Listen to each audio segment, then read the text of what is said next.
लोगों को राष्ट्रपति भवन में कोई मूर्ति तो नहीं चाहिए। आदरणीय द्रौपदी मुर्मू जी बिल्कुल ही मूर्ति नहीं है, उनको जनता ने जिताकर सदन में भी भेजा हुआ है, वो आप सब जानते हैं।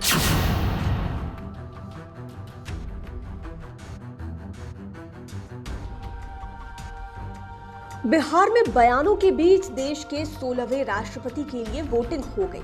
एनडीए उम्मीदवार द्रौपदी मुर्मू और यूपीए उम्मीदवार यशवंत सिन्हा की किस्मत बैलेट बॉक्स में कैद हो गई। शाम के 5 बजे तक वोटिंग हुई। जाति की गणित पर दावे प्रतिदावे किए जा रहे हैं। एनडीए में शामिल सभी पार्टियों के अलावे यूपीए के भी कुछ राजनीतिक दलों की वोटिंग का रुख देखते हुए द्रौपदी मुर्मू का पलड़ा भारी दिख रहा है। भले ही नीतीश कुमार ने एमएलसी होने की वजह से वोट नहीं डाले, लेकिन उनकी पार्टी जेडीयू ने इस बार लीग से हटकर वोटिंग नहीं की। इस बार वे पूरी तरह एनडीए के साथ रहे, लेकिन द्रौपदी मुर्मू पर विवादित बयान देकर नेता प्रतिपक्ष तेजस्वी यादव सुर्खियों में आ गए हैं। उन्होंने द्रौपदी मुर्मू को मूर्ति कहा था। इसे लेकर तेजस्वी पर बीजेपी नेता काफी भड़के हुए हैं। लेकिन सबसे अच्छी बात रही कि राष्ट्रपति चुनाव में लोकतंत्र की खूबसूरत तस्वीर सामने आई। पक्ष हो या विपक्ष, सभी पार्टी के एमएलए एमपी ने शालीनता से वोट डाले। काश यही शालीनता वाली तस्वीर लोकसभा और विधानसभा के चुनावों में भी बिहार में दिखे, तभी लोकतंत्र की जीत होगी। आइए पहले जानते हैं कि एनडीए की राष्ट्रपति उम्मीदवार द्रौपदी मुर्मू को लेकर चुनाव से ठीक पहले नेता प्रतिपक्ष तेजस्वी यादव ने क्या कुछ कहा था। हम लोग राष्ट्रपति का चुनाव, आपने कभी यशवंत सिन्हा जी को तो हर जगह आपने सुना होगा, लेकिन जो सत्ता पक्ष से जो उम्मीदवार दी गई, हालांकि छोटी मुंह बड़ी बात बोलनी नहीं चाहिए, लेकिन हमने कभी नहीं सुना और हमको नहीं लगता कि आप लोगों ने भी उनकी आवाज को सुना होगा। तो आपने सुना द्रौपदी मुर्मू को लेकर नेता प्रतिपक्ष तेजस्वी यादव क्या कुछ बोल रहे थे। 3 दिन पहले शिवहर पहुंचे तेजस्वी से जब राष्ट्रपति चुनाव को लेकर मीडिया ने सवाल किए तो उन्होंने कहा, राष्ट्रपति भवन में हमें राष्ट्रपति बिठाना है, न कि कोई मूर्ति। द्रौपदी मुर्मू को आज तक हमने कभी प्रेस कॉन्फ्रेंस करते नहीं देखा। तेजस्वी यादव के इस बयान की बिहार के सियासी गलियारे में जमकर निंदा हो रही है। खासकर बीजेपी वाले उन पर टूट पड़े हैं। कोई उनकी पढ़ाई लिखाई से इसे जोड़कर देख रहा है तो कोई इसे महिलाओं का अपमान बता रहा है। आज भी यह मामला तूल पकड़ रहा है। राष्ट्रपति चुनाव में वोट डालने के पहले भी बीजेपी नेता तेजस्वी पर बरस रहे थे और वोट डालने के बाद भी खूब बरसे। राष्ट्रपति चुनाव में वोट डालने के बाद अपने बयानों को लेकर हमेशा सुर्खियों में रहने वाले बीजेपी विधायक हरिभूषण ठाकुर ने खूब तगड़े से सुना दिया है, कह दिया है कि तेजस्वी यादव को सीरियसली लेता कौन है और इसे सीरियसली लेने की कोई जरूरत भी नहीं है। हरिभूषण ठाकुर बचौल ने यह भी कहा कि आज के समय में 9वीं फेल को कहीं भी गंभीरता से नहीं लिया जाता। तेजस्वी यादव पहले मैट्रिक की परीक्षा पास कर ले, इसके बाद सभी उनके बयान को सीरियसली लेना शुरू कर देंगे। ऐसे उनके बयान का कोई भी वैल्यू नहीं है। उन्होंने यह भी कहा कि तेजस्वी को थोड़ा बहुत सीरियसली लिया भी जाता है तो वह उनके पिता लालू यादव की वजह से, वरना उनका कोई महत्व ही नहीं है।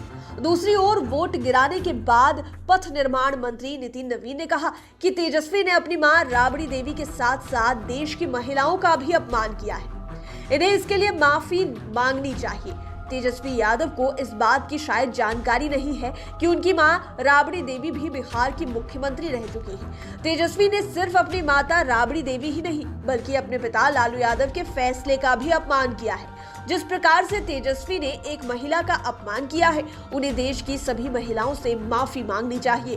नीतीश सरकार में शामिल बीजेपी कोटे से बने मंत्री जीवेश मिश्रा ने भी नेता प्रतिपक्ष तेजस्वी यादव को घेरा है। इसी तरह जेडीयू विधायक शालिनी मिश्रा ने भी तेजस्वी को तगड़े से सुना दिया है।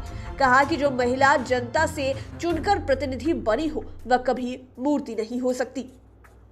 आपको बता दें कि इसके पहले बीजेपी के प्रदेश अध्यक्ष संजय जायसवाल ने भी तेजस्वी यादव पर इसे लेकर तंज कसा था। उन्होंने कल फेसबुक पर लंबा पोस्ट लिखा था। उन्होंने लिखा कि भारतीय राजनीति का सबसे घिनौना चेहरा आज तेजस्वी जी के वक्तव्य से उजागर हुआ है। माननीय द्रौपदी मुर्मू जी, जो एक गांव की आदिवासी महिला होने के बावजूद उड़ीसा विधानसभा में सर्वश्रेष्ठ विधायक के रूप में पुरस्कृत हो चुकी है, जिनका राज्यपाल का कार्यकाल ऐसा निर्विवाद रहा कि हेमंत सोरेन को भी उनका समर्थन करना पड़ा, वह तेजस्वी यादव को मूर्ति नजर आती है। राष्ट्रीय जनता दल में परंपरा रही है कि बड़े बड़े तथा कथित समाजवादी नेता एक घरेलू महिला को अपना नेता मान लेते हैं। तेजस्वी यादव की नजर में किसी खास नेता की पत्नी अथवा बेटी होना ही विद्वान होने की पहचान है। एक गांव से पढ़कर आदिवासी महिला का राष्ट्रपति बनना उन्हें अपमान लगता है।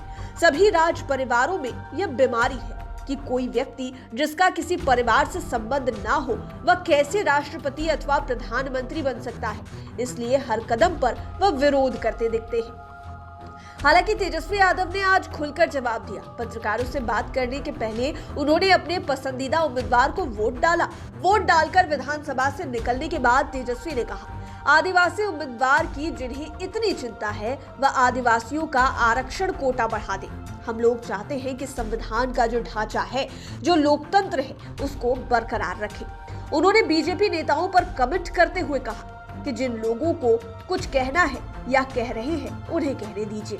उनके मुंह से तो हमेशा गोबर ही निकलता है, कहाँ अच्छी बातें निकलती है। बहरहाल पॉलिटिकल एक्सपर्ट्स भी मानते हैं कि तेजस्वी यादव संवैधानिक पद पर है।